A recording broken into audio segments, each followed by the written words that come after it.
Hi hello नमस्कार, स्वागत आहे तुमचं तुमच्या आवडत्या ब्लॉगमध्ये. तर आज आपण पाहणार आहोत खास उपवासाच्या दिवशी बनवली जाणारी पारंपरिक व चविष्ट अशी पंढरपूर स्पेशल साबुदाणा खिचडी. चला तर आता आपण रेसिपीला स्टार्ट करूयात. साबुदाणा खिचडीसाठी आपल्याला इथे लागणारे साहित्य ठेवलेले आहे हे आपण पाहू शकता. इथे एक बटाटा घेतलेला आहे साल काढून, मिरची, मीठ, तेल, एक वाटी भिजवलेला साबुदाणा आणि त्यासाठी लागणारे शेंगदाण्याचे कूट. तर आता आपले तेल गरम करून झालेले आहे. त्यामध्ये आपण मिरची ॲड केलेली आहे.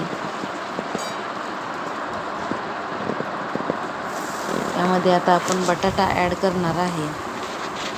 बटाटा आता चांगला परतून घ्यायचा आहे.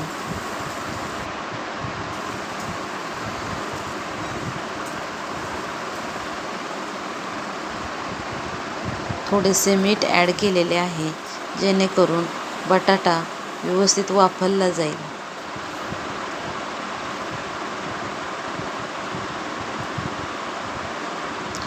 ताट झाकून घ्यायचे आहे.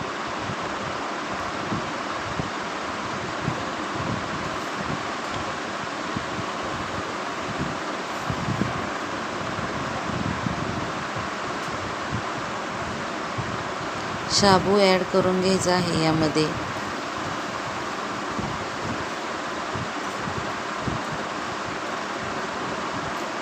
ते सर्व मिश्रण एकजीव करून घ्यायचे आहे.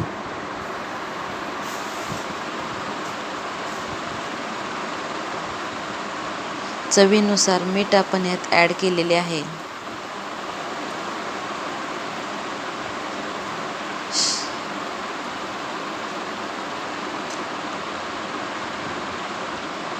सर्व मिश्रण एकजीव झालेले आहे, तुम्ही पाहू शकता.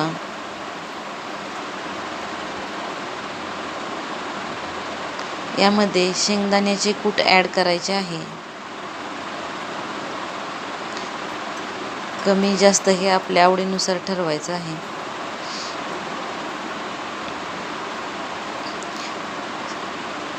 शेंगदाण्याचे कूट हे मिश्रण एकजीव करून घ्यायचं आहे. 2 ते 3 मिनिट खिचडी शिजवून घ्यायची आहे.